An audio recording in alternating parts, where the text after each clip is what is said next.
Ladies and germs, we are waiting for somebody else to finish their gauntlet here at the Artifact PAX booth. They have to beat 3 computers and a human. Yeah, we don't bring random people up here. No. They have to win some games first. They're the right? best of the best that we have seen from people trying the game for the first time. And it appears that their luck has starting to run out as 2 of our best competitors, our Elite 4, have come to face each other. This is the Control versus the Armored Cleave. Ooh. Which do you think is a better deck versus the other? Oh, wow, Suns fan, that's a big question. Well, you know, I gotta say, one thing that not a lot of people talk about on this red and green deck is the summons. Ogre Conscript, one of my favorite ones. Yes. Oh, that's not good. Bristleback is getting a first round kill. Yep. Not good. But, Suns fan, nothing else Yes, will sir, happen. action. He'll die. I was wondering how you gonna. I mean, I would have poised that to up. strike there. Take a little damage off that bristle while you can before he gets that 2 armor. But maybe that's just me. I think it is just you, Okay, actually. thanks a lot. Well, I mean, the Poise to Strike is a 1 mana card. You want to save it for the last possible moment. Thank Yes. you. Oh, actually, I didn't even notice there's a Thunderhide pack in here. Why don't you ever notice those? They're all over the place, and every day you're like, oh my goodness, a Thunderhide. This is a Centaur. Is a woman Centaur different than a male Centaur? Is it the same? Is it just a Centaur? They're just centaurs. So a Centaur is, like, this arrow apparently is going to be doing a lot of damage to the Thunderhide. Yeah, that's surprising. She really is poised to strike on that. Indeed. All right, well, let's get back to the action here. All right, the Black Dragon, 4 mana, and with that, this is the improvement you always want to see when you have 4 mana. Oh, boy. Felomaine's favor in the mid lane. You're going to get 6 mana right off the bat, which we're seeing right here. There is something she can play that will be quite effective Really early on. Oh, man, it is the perfect draw for him. Again, we're just seeing more and more powerful dragons coming out today. I'm very terrified for when he will finally become the blue-eyed white Lumi dragon. This is Fwosh. Oh. Just back it up, rewind. But at any rate, look at that damage My coming out from that lord. ogre. Woo! What are you talking about? I was saying he got super powerful by that lucky grab of Felomane, and that was the black dragon. What do you? Okay. How dare you question me, young So the man? ogre, I mean, this mid lane is very difficult. We talked about the combination of Axe and Farvon the Dreamer. Yes. And there ain't no competing with that. There ain't no getting in between those two. Lumi has LC and Pugna coming in. That's rough for Lumi. The White Dragon has got to do something here. These 2 blue heroes in the first lane are going to be dying as well. Lumi, the situation only gets worse for him as this massive damage. Does he just leave mid? He just got to abandon it? But keep in mind, both players are playing with 40 HP towers now. So this is a real an even match. This is a real game Artifact This right is here. one of the first real games that we've seen on the stage. Everything has been fake until now. It's all pre-recorded. PAX happened 2 years ago. And we've been hiding it for quite some time. But no, both these blue heroes are going to die in lane 1. Die, Suns fan! Yeah, unless something comes out from Luminous. Perhaps a plan? Well, he does have A cunning plan, if you will? He swaps the Lycan and a Creep to be able to do a little bit of residual damage with the static field. Oh, now that is residual. That is nice. And he does have a Tower Barrage, so this is going to be enough to take out Lycan if... And doesn't look like anything can be done on the side of Fwosh. She's stuck with 2 Grand Melees, by the way. Oh my god, wait a minute. I just noticed one is White Dragon, one is Black Dragon. That's literally how I introduced them. I thought you just... Are you having a stroke? I thought you got confused. My lord. All right, there it is, the Tower Barrage able to take out Lycan, doing a little bit more damage to take out a Creep as well, thanks to the static field. So Zeus will die, and Luna as well, thanks to the cleave from the Blade of the Vigil, although the Healing Salve will keep her up to a healthy amount. Oh. So she'll still be here the next round, Slacks. Are you excited about Luna in round mana 6? I get very excited about Luna, Suns fan, let me tell you. Grand Melee could be used in one Not of these this lane. lanes. Not this lane. So this card is actually, it feels like a double-edged sword in a lot of ways, because it is. You don't know. It's similar to how you use Assault Ladders incorrectly, where you just put it wherever you want, you just play it. Yeah. That's not the way you do it, That's right? not. So it's similar to Grand Melee, where you just want to use it when it would really help you and take over the lane. And otherwise, the opponent can use it against you. You know, it's my favorite when you start talking all this smack and we get to play against each other on stage and I just decimate you. All right, I'm looking forward to it. Oh, me too, buddy. All right, so could play play here, Sunsman. Yes. The Grand Melee. That would be able to hit the Earthshaker just a little bit there, +2. You want to tickle the Earthshaker. Tickle him up. You want to get him a little nervous. He's not expecting to get touched right now. But he can get a little touch. That would do 4 damage out of 7. No. I mean, there's no point, though. Why? Sure. You want to do 2 extra damage to Earth. What does that do for you? Well, you're the only one getting some damage out of there, Sunspan. We're going to use the Mercenary Exiles here to block up the Crepe. Interesting. Why not block up the other boy, the Bristleback? Well, it will die, but blocking the damage. So that's the thing, right?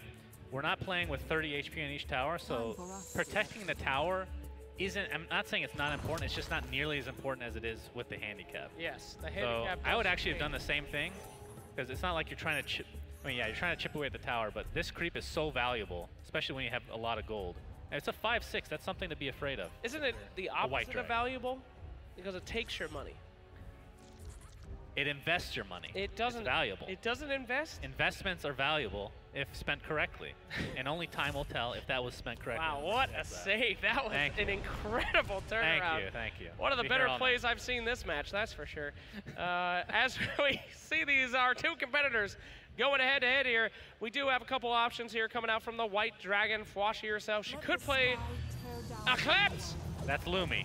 God, you are really getting them confused. Why is Lumi wearing a black jacket and he's the Black Dragon? He's the White Dragon. That's what I'm saying. It's very confusing. You named him this yesterday. For people that are sitting at home, Fwosh is in a white coat, Lumi's in a black coat, and they've mixed up their names. This is not my fault. All right, well, it's only complicated for you. So in this lane, this is already won. Now, you could try to... Actually, there's not a whole lot you want to do. I mean, Savage Wolf you can put down to try to threaten for late game, but again, this deck isn't really one of those like OTK decks. Yeah, one turn. You want to get a hero out of this lane. The boys got to move on and live up with their lives, you know? So how do you do that, Slacks? I mean, you make one of them invincible. All right, he's not going anywhere. No, he's verified. He's dedicated for quite a bit here. All right, Pugna in a prime position. Oh, clear the deck, extra 4 cleave. That means Pugna will die if nothing else is done. Now, hear me out here. 2 Grand Melees in this lane.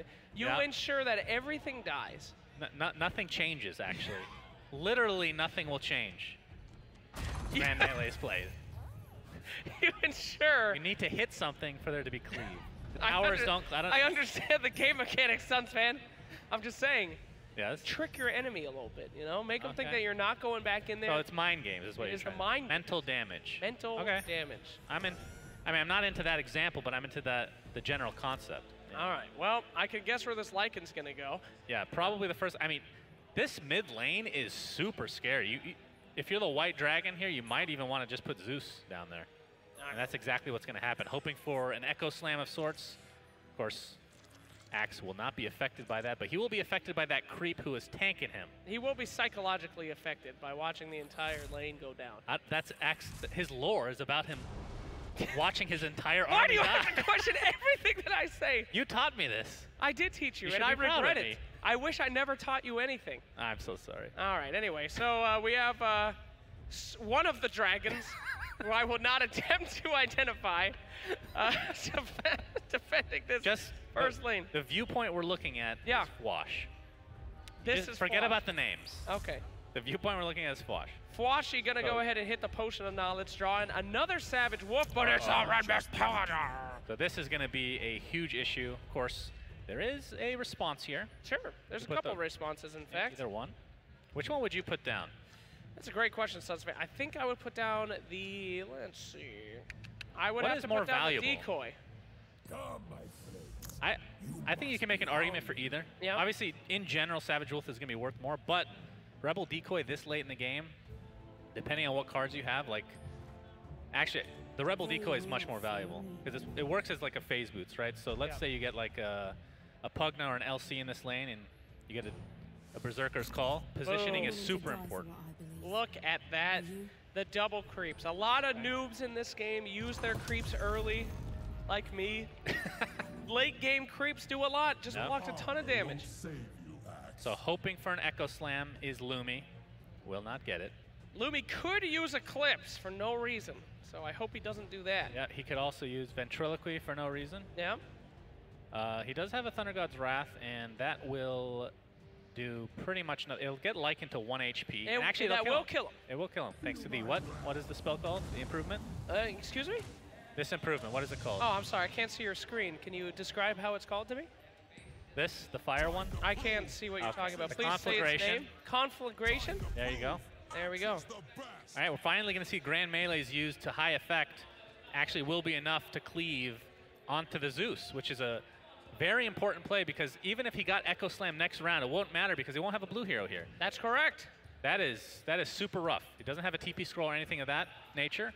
No way to position himself to get to this mid lane. This actually might just be over. Come on, Suns fan. You got to lie a little bit to our audience out here. They're still excited. I said might. It's possible that creeps just do some Hail Mary stuff. Yes. Who knows? Let's see if these creeps can Hail Mary a win out here. It's Eclipse on creeps. Eclipse. Gracious me, what kind of sicko kills creeps like that?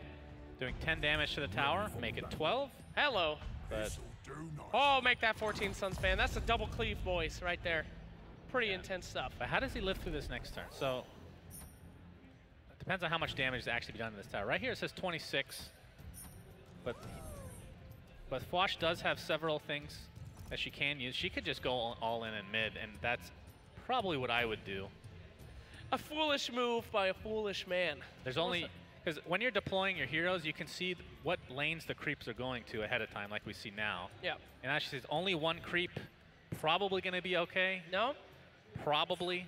Maybe if you draw a duel, that would open it up even more. I believe. Have we seen a duel yet? Have we seen Berserker's Call even? No. Two very rare cards. Very rare. Look at that creep. He is doing the Lord's work in that middle lane. He goes right in front of the Bruiser. That's 7. That's pretty big. Well, Lycan is dead as we expected. Sure. Potion of Knowledge is available for the Black Dragon. Yeah, she can cast it, and she will. Finally, she gets something that will be very helpful. Time of Triumph is the only spell that really can be used to any effect here. Boom. To do siege damage. That creep is doing work, blocking 7 damage here. It is up to Lumi to see if he can get lethal here. If he doesn't get lethal... This is Fwosh. Gosh! God's sake, how can And there is lethal. There's 7 attack from Ogre Conscript and Bronze Legionnaire. So... boom. That will do it, ladies and gentlemen. Wait a minute. Who won the game, Slacks? Wait a minute. Can you name the person who just won the game? Congratulations to both of our challengers. Is there really even a winner when we have 2 of these great competitors? Well played. Congrats to the winner. Winner, come on up here.